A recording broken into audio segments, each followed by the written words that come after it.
All right, for number one, first thing we got to do.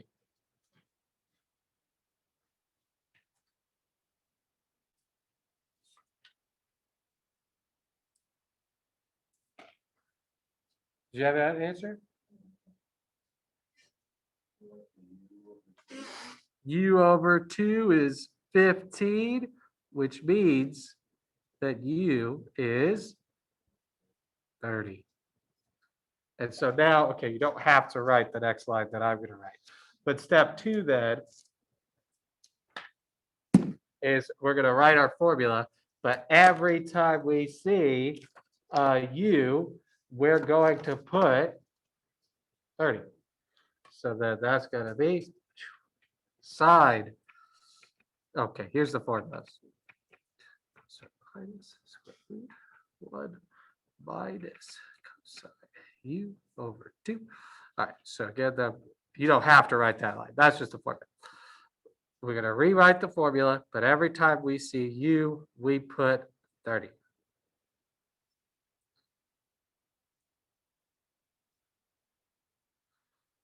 Okay, is it plus or is it minus?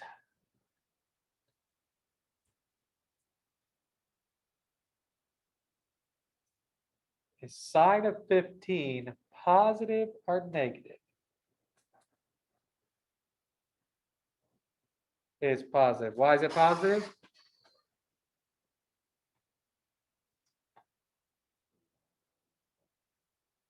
And which quadrant? First. 15 is in the first quadrant, 0 to 90 degrees, right? And the y value is positive in the first quadrant. In fact, the x value is positive in the first quadrant too. It's always positive. So this is the positive square root. But how do I find out what the cosine of 30 is? Unit circle, 30 degrees. The x value, right? Cosine is our x value, is the square root of 3 over 2. If you got to this step, I am happy as a clam, as they say. People still say that. But you could simplify this, right? We don't like fractions within fractions, so we multiply everything by 2 to fix that problem. 2 minus the square root of 3 over 4. And then we don't like radicals of fractions either. Don't ask me why. We just don't like them. Okay. But this is an easy problem to fix too, because the denominator is a perfect square. The square root of 4 is just 2. And now this has satisfied the arbitrary constraints that we set for what our answers should be like, right? Entering to the log tradition. And the people who will come after us will ask, why is it this way? Quiet, punk. Just do it. It is the law. And you can help enforce that, right? Good. Okay, there are some legitimate reasons for it. It is easier if there's another fraction. If I want to find a common denominator, if my denominator is 2, it's pretty easy to use. If my denominator is a square root, that's a nightmare to work with. But still, we have a right to complain. All right, questions about number 1. Okay, number 2, I will tell you, is a doozy. But it becomes not a doozy really fast. The first thing we're going to do is notice there's an x over 2. Because of that, we are going to use a half angle formula. And the half angle formula for cosine is plus or minus the square root of 1 plus cosine over 2. So I'm going to replace this with this. Does anyone need more time to write, or can I clear this for space?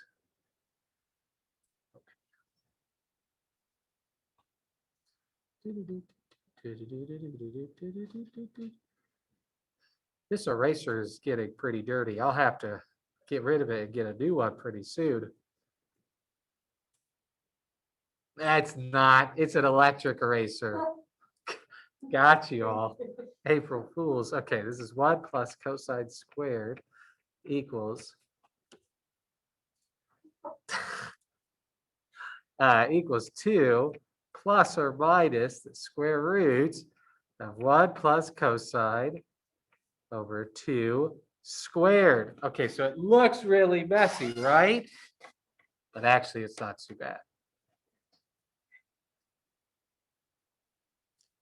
Because I'm square rooting and squaring it. That's opposite operations, right? A positive square root squared is a positive number, cancels out.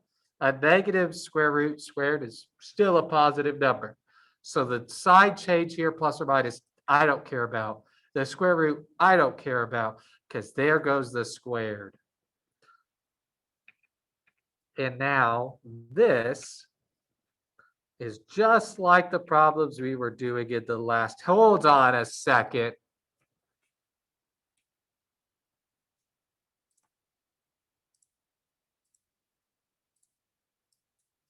Thanks.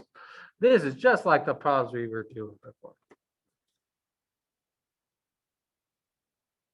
And actually, it even gets even simpler because times 2 divided by 2, gone. Get that out of there.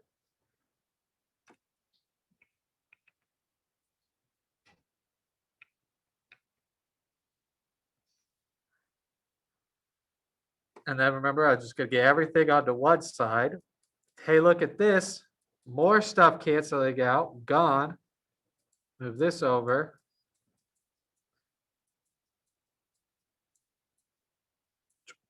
So that's cosine squared minus cosine equals 0. And whenever you have a binomial, 2 terms, you can solve that by factoring.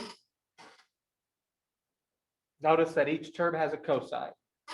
So if I factor out a cosine of the first power, I'm left with a cosine of the first power minus 1. If I double check that by distributing, do I get my previous line? Cosine times cosine is cosine squared? Yes. Cosine times -1 is negative cosine? Yes. So this is a correct factorization. Everyone can be happy with that. Okay, I've been talking too long. Can someone tell me what's the next step? What do I do with these factors?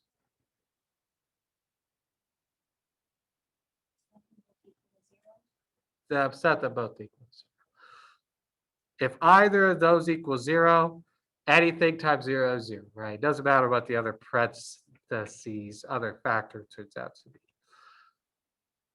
So x would be the cosine inverse of 0 or the cosine inverse of 1.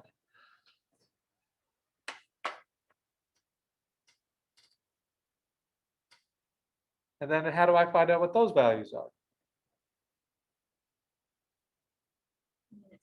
Unit circle. So we go to the old unit circle. Where is cosine is our x values on the circle. So where is x, 0 or 1? Well, x is 0 here. Oop, I skipped one. 1 here. And I think there's another 0. 0 right here. So my 3 answers are 0, pi over 2, and 3 pi over 2.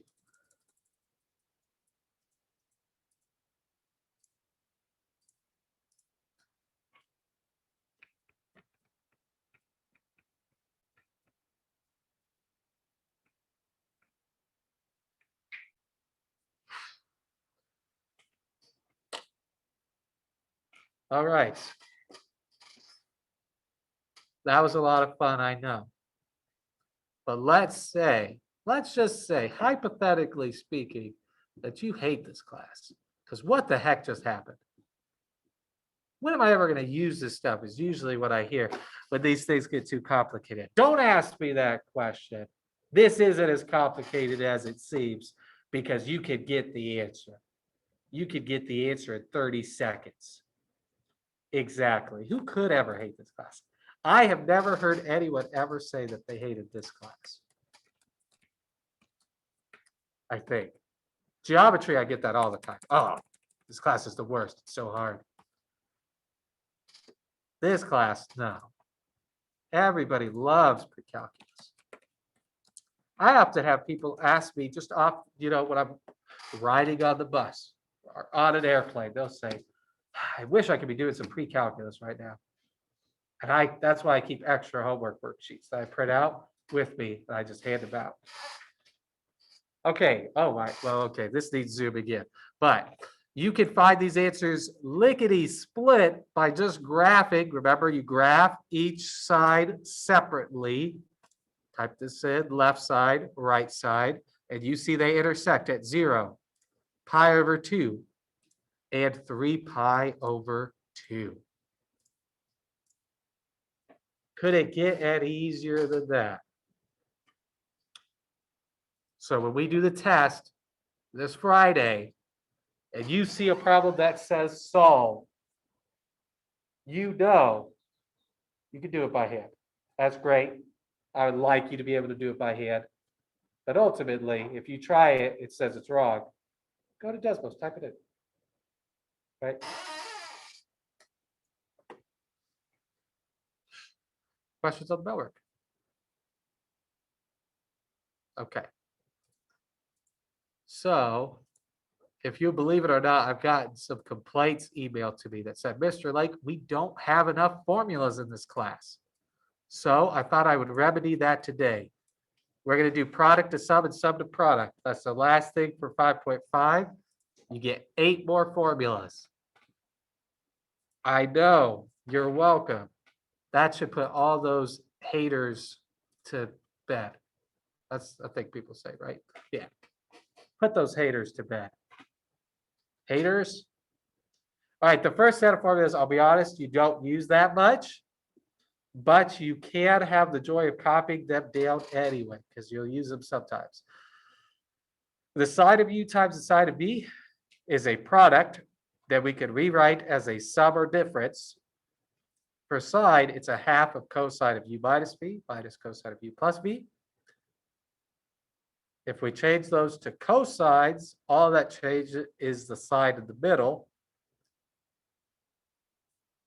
If you start mixing sine and cosine, then there will be sines. And again, pay attention. Really, all that really changes is whether or not you're using sine or cosine and whether or not it's positive or negative.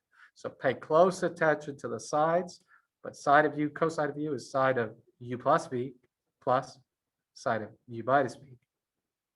If the cosine's in front, you could reorder it, and then you only have 3 formulas. But why would that? That's not as fun. Cosine of u sine of v is a half of sine of u plus v minus sine of u minus v. So all that changes is the sine in the middle.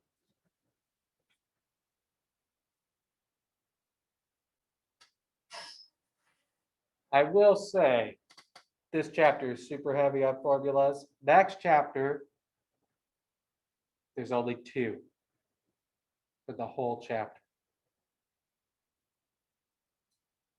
What does that tell you about the problems you have to do with those 2? You're going to use those 2 in so many different ways. Let me confirm. Am I lying about that? I'm pretty sure I'm not.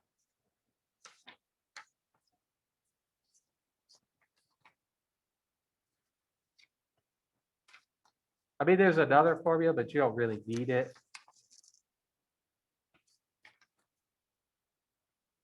Oh, and there's another. Yeah, there's some extra formulas. But you don't need those formulas. They do make it kind of cool. Heron's formula is pretty cool. Okay, you don't need it. Nope, I might be lying to you. You'll need those. Because it's also vectors. It vectors has its own set of formulas.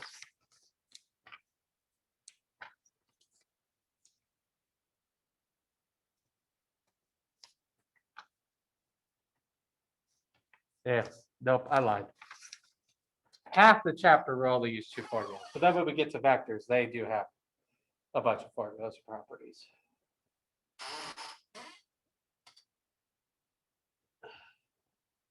but it won't be 30 like we had this chapter.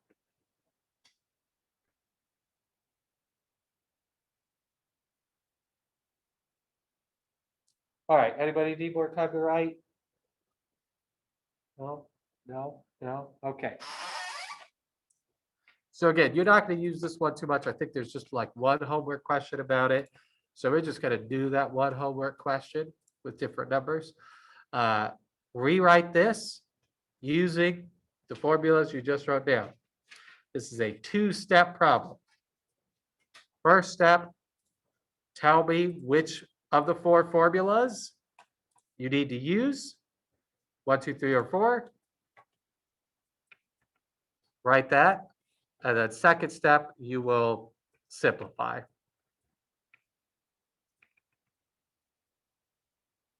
And really, there's only one thing to simplify. You'll combine your like terms.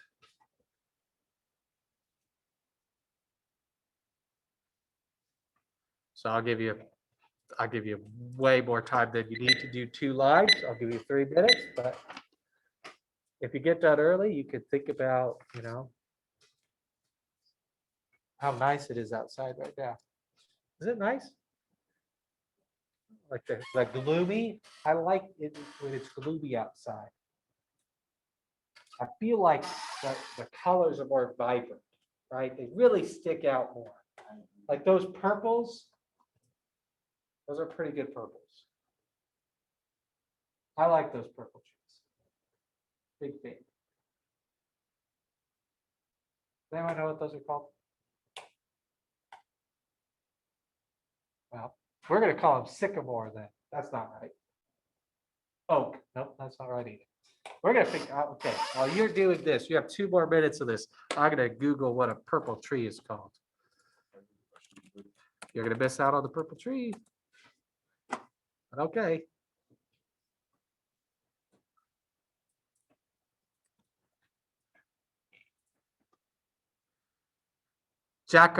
Okay, that's how do you say that? Jacaranda.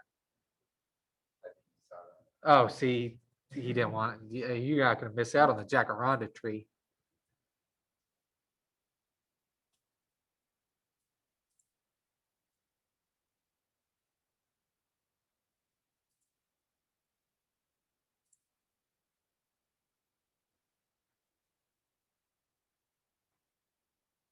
Oh, hold on. There's more choices. I may have lied. No, it's a jacaranda. Is it? Let me make sure. Yes.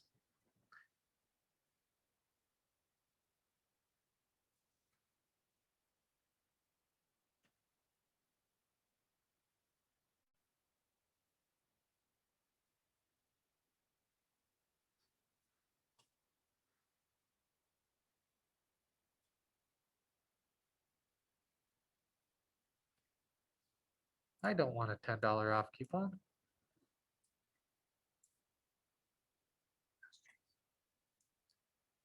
Apparently, they come from Brazil.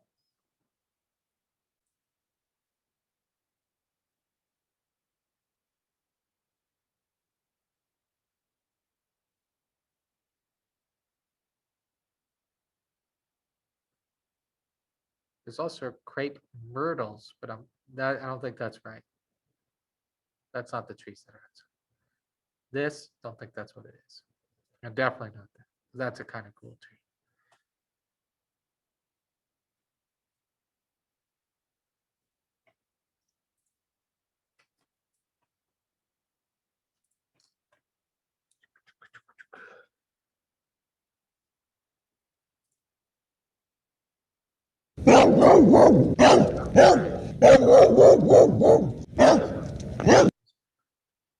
Okay, it looks like we're on the right track.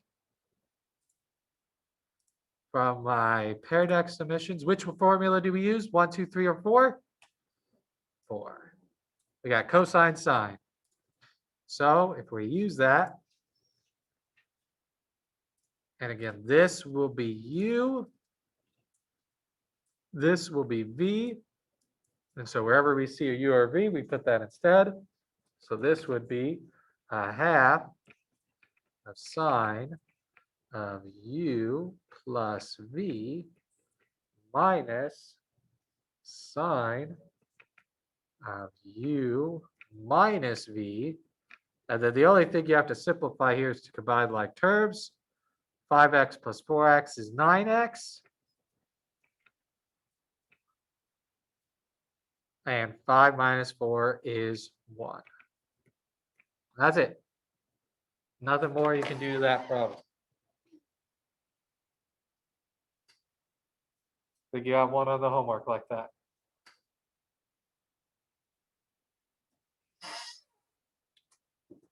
Questions on this one? Okay. Questions on the Jacaranda tree? It does. I don't know if that's the picture though. That could just be.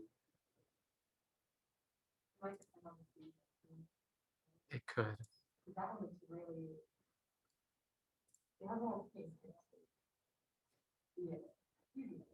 I know what you're talking about. Wait, that's not. Those are just flowers. Okay, I'll find out for sure. I'm going with Jacaranda right now. In the meantime, while I Google that to confirm, you all should write these sum to product formulas. And I will tell you, these ones do get used a lot. Sum to product is used for a lot of different stuff.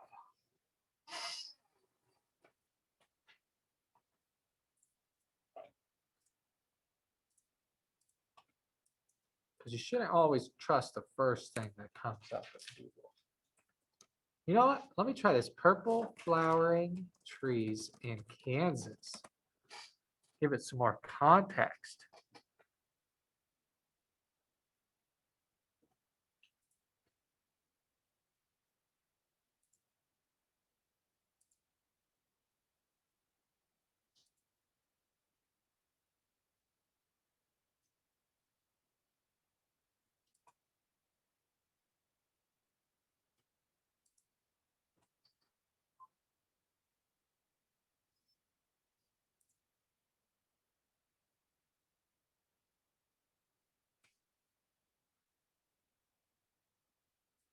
Purple robe locust?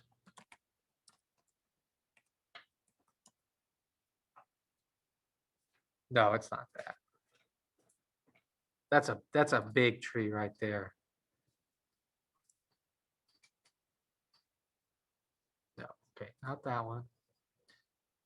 Purple orchid tree?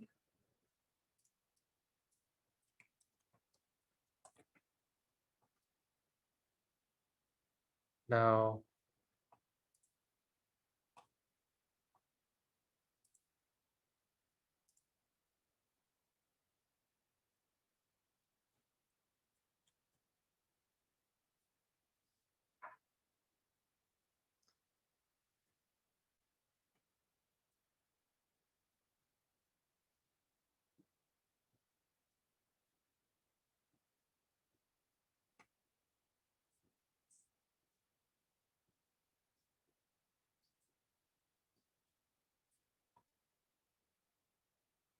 They say you should plant this tree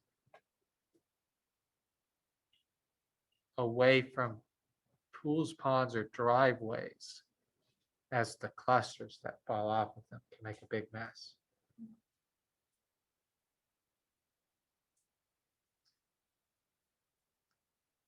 But if your house already has them, it's not like you're going to chop down a purple tree because it's too pretty.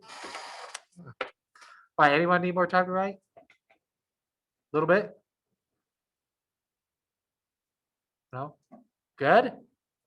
Okay, sum to product. All right, so these are the first type of problems that you're going to do. You're going to do this very similarly to what we just did, so there will be more steps. The first step is, which formula are you going to use? 1, 2, 3, or 4. This will be U. This will be V.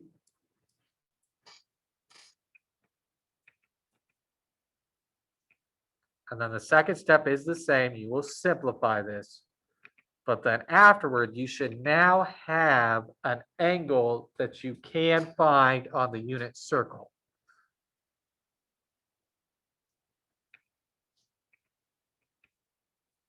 And then there'll be one more simplification step.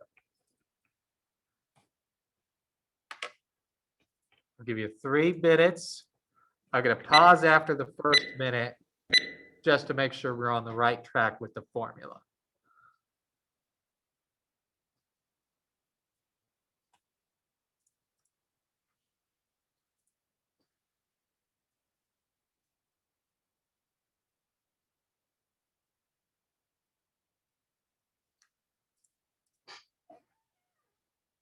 I just realized that I was planning to use this as the recording for Google Classroom, which is basically the recording I'll use for forever. So now every recording, future pre-calc students will have to hear about the trigonometries. That's what they can learn about it. I've got 2 people right now that want to take this class over the summer. Algebra 2 right now, take this class over the summer so they can take AP Calc next year. That's a tall order, I feel.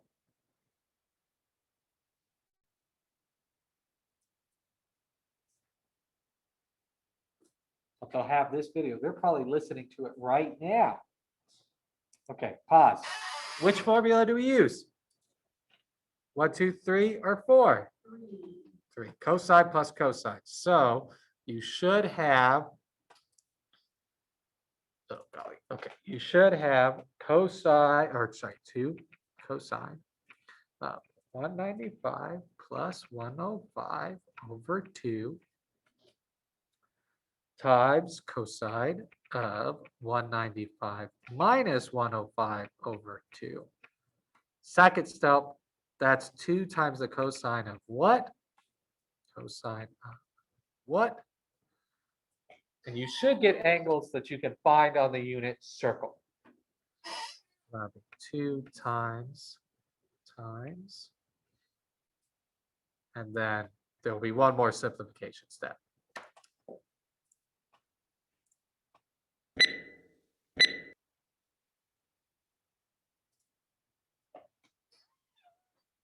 Be careful how you type this into your calculator if you're going for the calculator to do this. Add the numerator or subtract the numerators first, get that answer, then divide it by 2.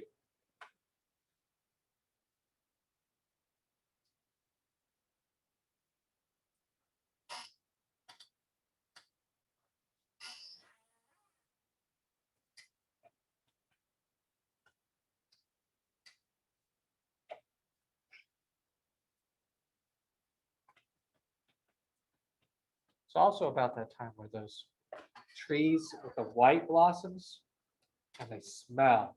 Yeah. There's a strong smell to them.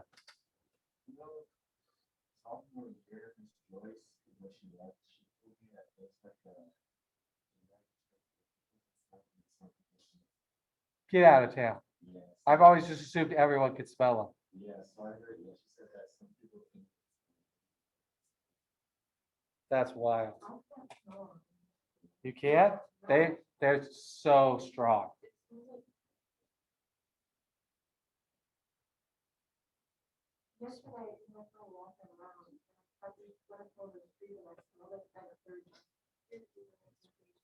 Yeah.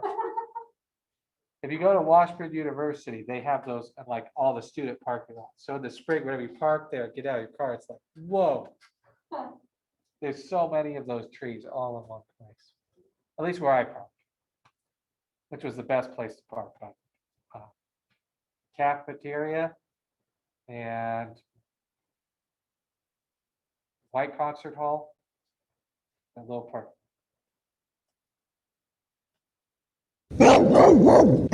Okay. What is 195 plus 105 divided by 2? What? Yeah. Yep, that's right. And then 195 minus 105 divided by 2 is? Yeah. And both of those you can find on the unit circle. 150 is right here.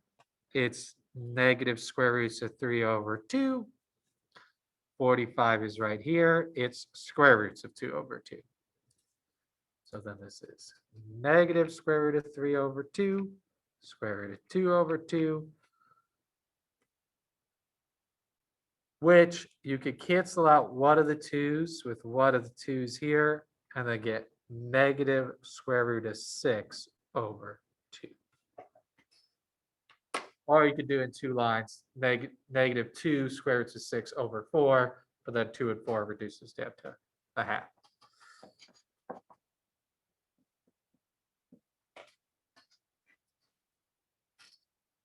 Okay, so hopefully right now you're in a comfortable space.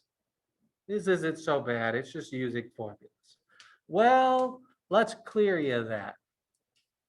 The next problem is atrocious.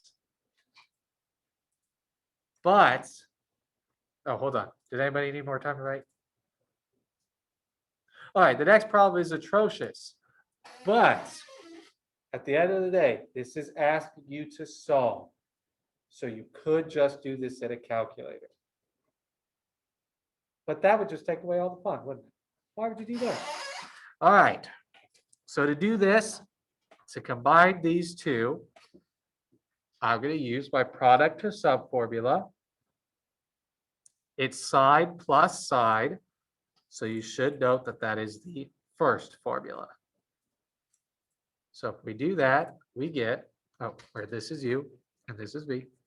If you do that, we get 2 sine of u plus v over 2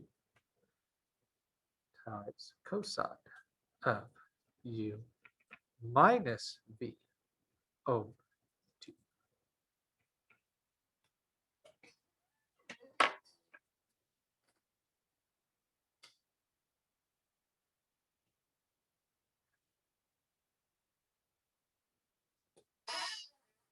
Five x plus 3x is 8x, divided by 2 is 4x.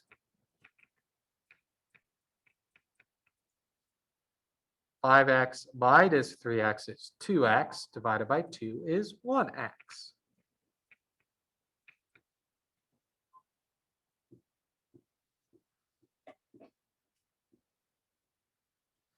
I could divide this by 2 to get rid of this 2, but 0 divided by 2 is just 0. So we just know this 2 has no effect on our answer at all.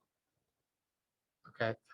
Instead, I have two things being multiplied together that gives me 0.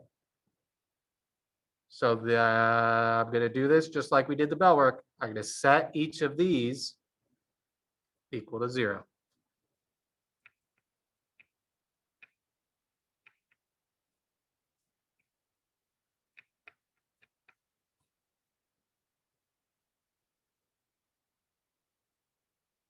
I'm going to do the cosine one really quick because it's pretty easy. That's just cosine inverse of 0. And x is 0 on the y-axis, right? So x will be 0 at pi over 2 and 3 pi over 2. There are two angles on the y-axis.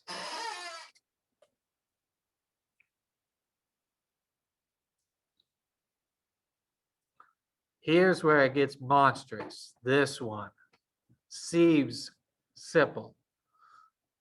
To solve this, I need to get rid of the side. So I do the side inverse, just like we did over here.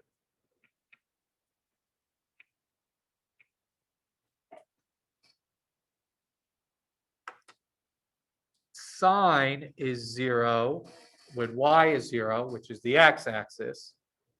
So that's 0 and pi.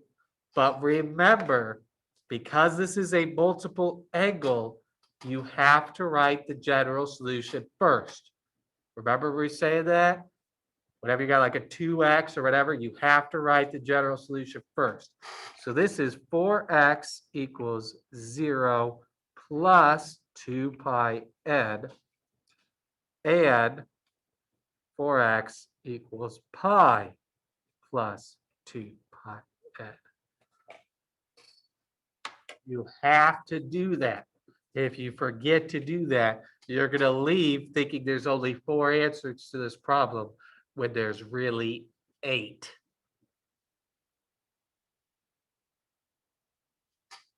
Because to solve this for x, we would have to divide everything by 4.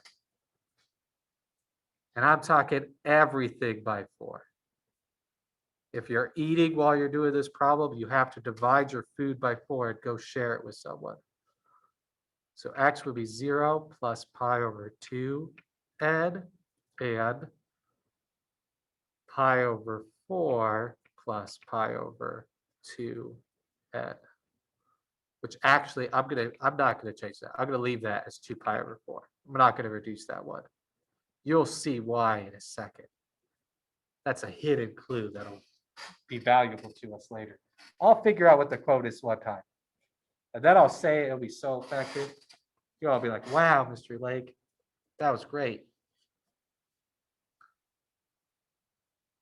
Okay, to find all the values of n that would give me answers between 0 to 2 pi, we're just going to start with 0, and we're going to keep counting up until we are out of the interval. So I'll start at 0. And then if I add pi over 2 to that, I get pi over 2. That's still in the interval. If I add pi over 2 to that, I get pi. That's still in the interval. Add pi over 2 to that, we get 3 pi over 2. Still in the interval. Add pi over 2 to that, we get 2 pi. Uh-oh, SpaghettiOs. This parentheses mean 2 pi is not included. So now it's too big.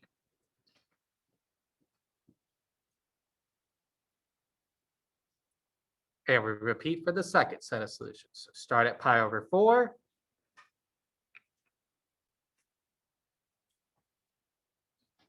We're going to add 2 pi over 4. That's why we kept it the same. Common denominator, right? Pi plus 2 pi over 4 would be 3 pi over 4. That's still in the interval. Add 2 pi over 4 to that, you get 5 pi over 4. Still in the interval. Add another 2 pi, you get 7 pi over 4. That's still in the interval. Add 2 pi over 4 to that, you get 9 pi over 4. That's too big. That would be 2 1/4, right? And that's past 2. Too big. So we get 8 answers, which is what we would expect because we're going through the cycle 4 times as fast. Normally we get 2 answers, right? Since we're going 4 times as fast through our period, it'll be 8 answers. And actually, at the end of the day, it turns out we didn't even need to do this one because the answers pi over 2 and 3 pi over 2 were already written for us. So sure, but already had those.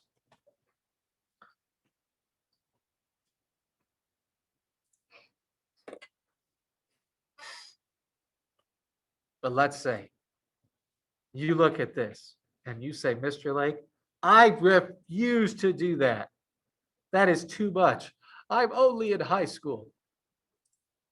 Don't you worry, because you can just type that into a calculator. Sine 5x plus sine of 3x equals 0. Oh, sorry. Y equals 0. You can get all 8 of those answers by bang, bang, bang. And then that one's too big. 2 pi is down at the interval. 1, 2, 3, 4, 5, 6, 7, 8.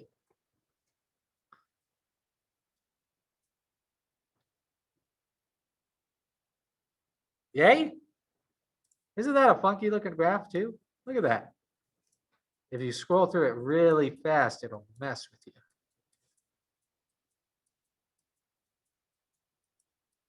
Okay. All right, questions on the exam.